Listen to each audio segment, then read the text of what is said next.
Don't mind my fur-covered sweatshirts. Good morning and happy Thursday. Happy Thrifty Thursday. I'm here with some estate sales goodies that I got this last weekend. Actually, that was Friday. I had last week off work and hubby took his lunch hour and we ran to a little estate sale not far from us. And I'm going to sort through this and then I'll come back and we'll look through it together, okay?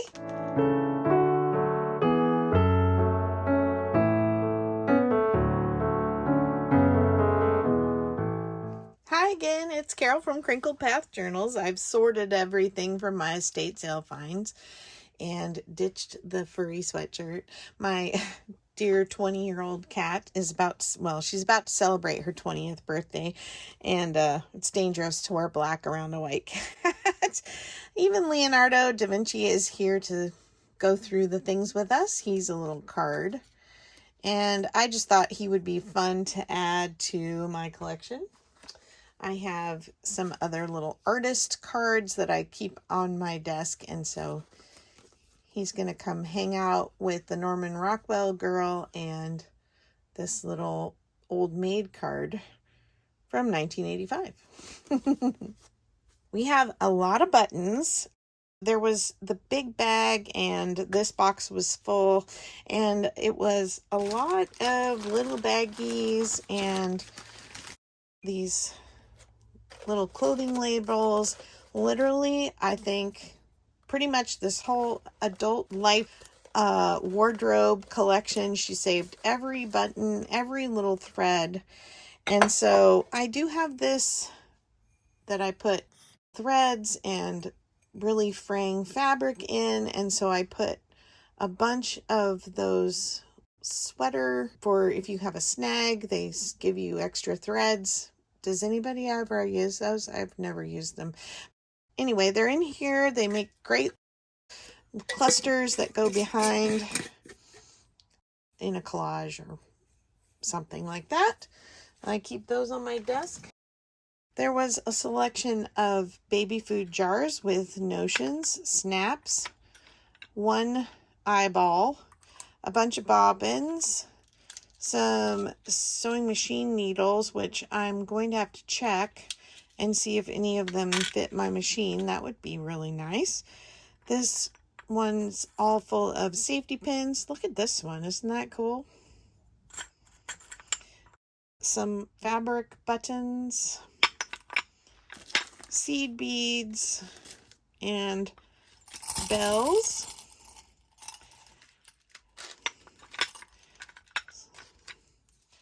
One skein of embroidery floss and two different rotary cutter blades with two different size scallops, which I have a rotary cutter, but I don't have any scalloped blades. Then in here, I have more sewing machine needles, tacky glue that I think has got to go right into the trash because I didn't notice that it doesn't have a lid and it is not squeezable.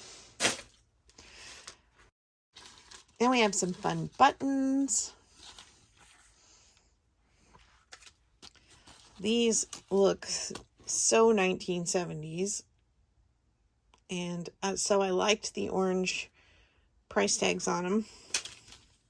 Well, that's just a card with no buttons. And then, yeah, so a few kind of vintage buttons. More jars and plastic bits. And let's see what else. There were some patches. Yosemite. I like this one. National Park Service. We're big National Park geeks. There was this really nice heavy duty box cutter that doesn't look like it's been used a whole lot. Seam binding and a seam measuring gauge. More safety pins. Some elastic. sewing notions. Well, this one's empty, but I thought the packaging was still cool. Same with the machine needles, and hook and eye loops.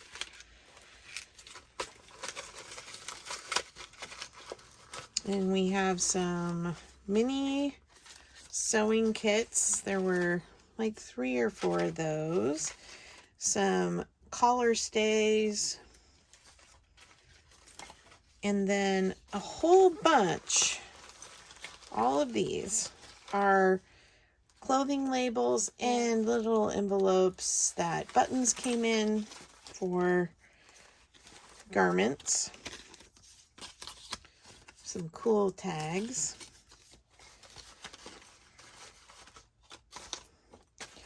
So lots of sewing ephemera.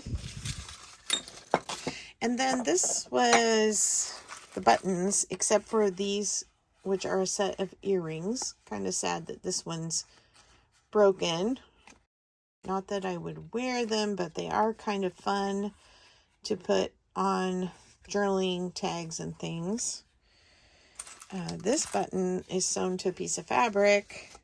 These are all fabric or velvet buttons except for this one shell.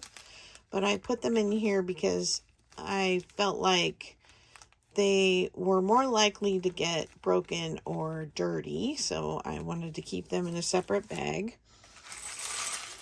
This card is pretty cool. These are pewter buttons and they are a little bit oxidized. And then things that came in multiples, I went ahead and left in Ziploc bags. But look at the little flowers. These are little bamboo buttons. And then these are kind of these pegs. And then just some plain white buttons. And then this is, one more fabric one. These are all the buttons that went from a giant bag down to this when they were taken out of their containers. There's some kind of interesting ones in here. There's this Noah's Ark set that's got these funny, almost headless looking zebras. And the Ark and Noah. And there were elephants too. Oh, here they are. And there were some giant buttons. This one's ceramic.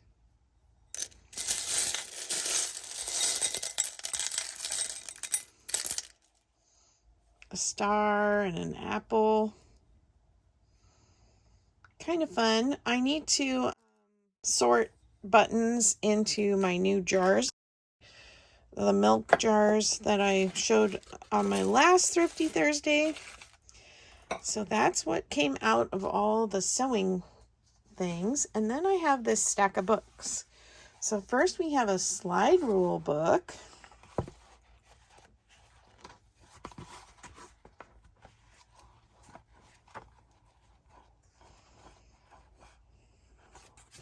Which I just think is fun. Let's see what the date is on this one. 1955. We had this Robin Hood book.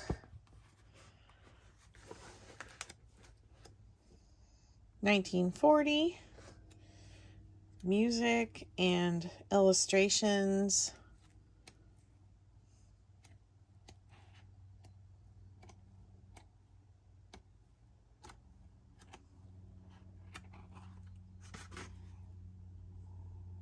Kind of fun. And then I just bought a bunch of these for their covers. This one has a horse. It's a Western Zane Grey.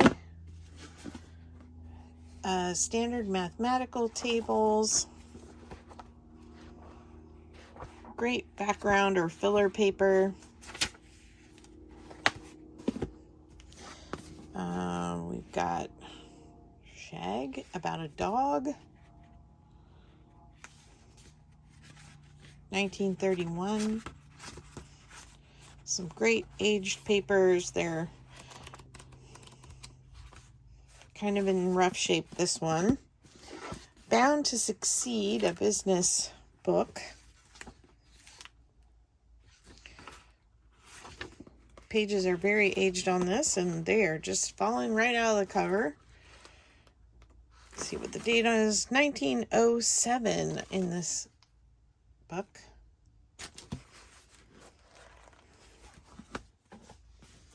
Let's do a little swap here. Then I have George Eliot's Life. It's the third edition, or the third volume, sorry, in the set, but I only found this one. It does not have a date in it, but it says 85, but I think this is 1885, not 1985, based on just the use of a quill pen and looking at the age on the pages and the vellum and the lithographic prints in it. I'm guessing it's more 1800s.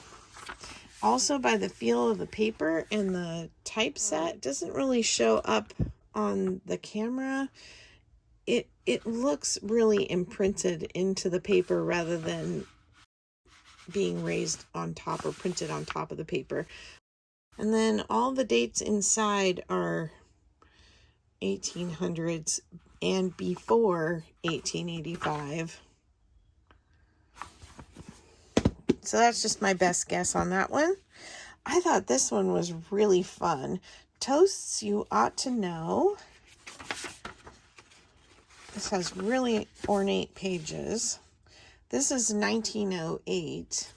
And again, similar printing, but then look at the color. They're poetic toasts from different authors. And the color is just amazing on these orange pages. Very vibrant. I was really excited to find this one.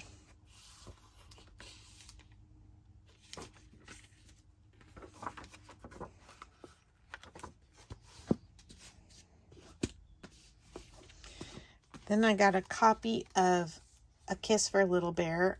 I love the images in this book. And these were some of my girls' favorite stories to read when they were younger. And then there was the Little Bear cartoons when my kids were little in the 90s. And I just love the illustrations and love these stories so much and recall reading them with them. Cutest little skunks and chickens. I'm always at a loss for being able to walk away from bears and chickens. Little Bear was the best man. And then speaking of teddy bears, I had very similar stationery that I wrote to my husband, then boyfriend in the 80s, when he worked out of town every summer. We'd write letters back and forth, but I had teddy bear stationery similar to this.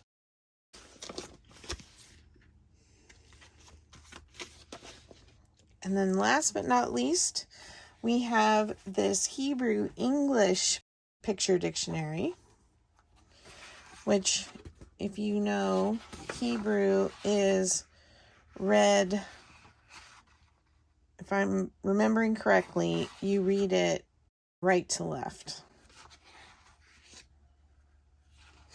which is why the book opens this way and not this way. I just think it's really fun.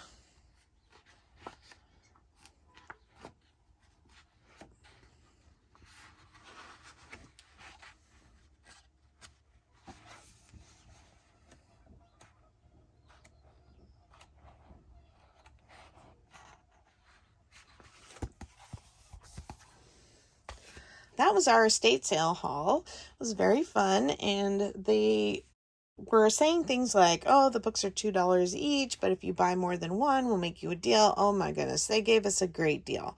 And on all of this, they just kind of basically did a bundled price. Oh, I did forget. I have one more thing, and I showed it in the first couple seconds of the video and set it aside and gotta grab it now. I have this box, and this box has patterns in it. And I can't really show you because it's so big, but I love that the side of the box is designed to write down your patterns, the number and manufacturer and what size and all that. I think it's a fun box to keep patterns in. So I have patterns in storage in bins, but I might put just a few in for grabbing quick for junk journaling and keep these close at hand in this box in my little craft area. I'm going to set this off to one side. Let me move the books and let's look at the patterns quickly. Most of these, I believe, are from the 80s. Yeah, 85.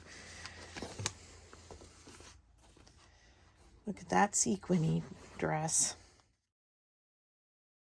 There was a little notebook in here. Ideas.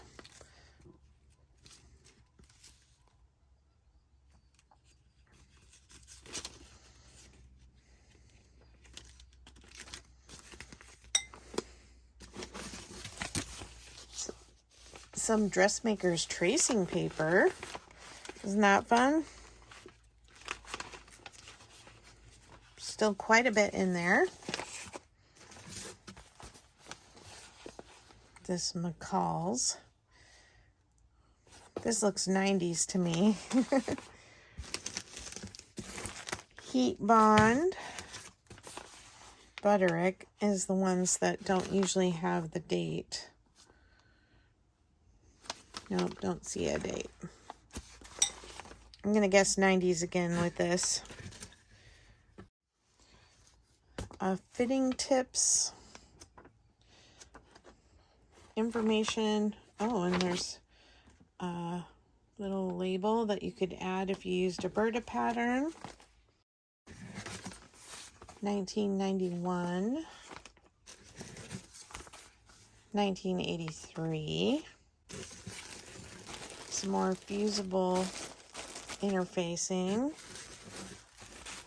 Some pattern pieces already cut. And this is probably in the 80s as well. This goes in here.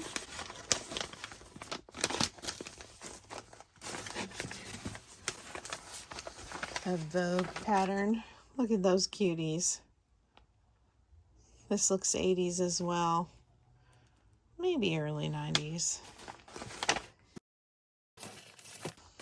1980. 1984. Another Butterick, but that looks 80s as well. 1983.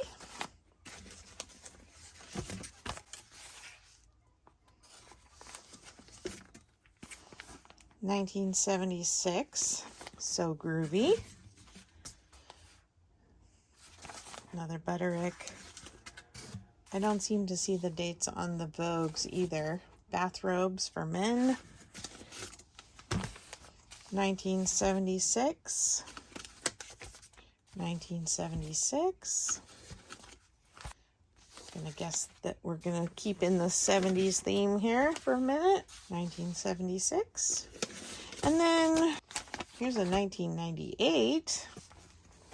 Another Vogue for aprons.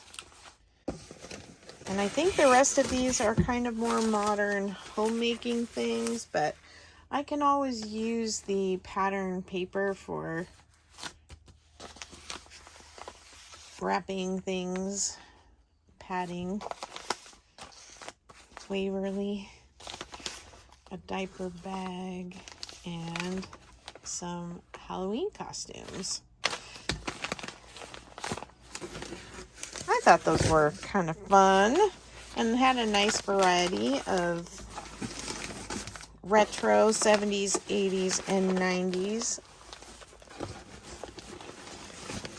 Okay, now I'm officially done with the estate sale finds. Thanks for coming along today, and just so you know, I want to remind you that Thrifty Thursday is hosted by Sheree from Turquoise Dreaming, and you can jump on and make Thrifty Thursday videos. Just go on over to her channel, comment on one of her videos after you subscribe, let her know you want to make a video, and she'll add you to the list. Go look at her Thrifty Thursday videos because she attaches the Google document that has all the participants on it. They're fun to watch what people come up with. We all are a little bit nosy about what other people buy. Take care, and I'll talk to you in the next video. Bye-bye.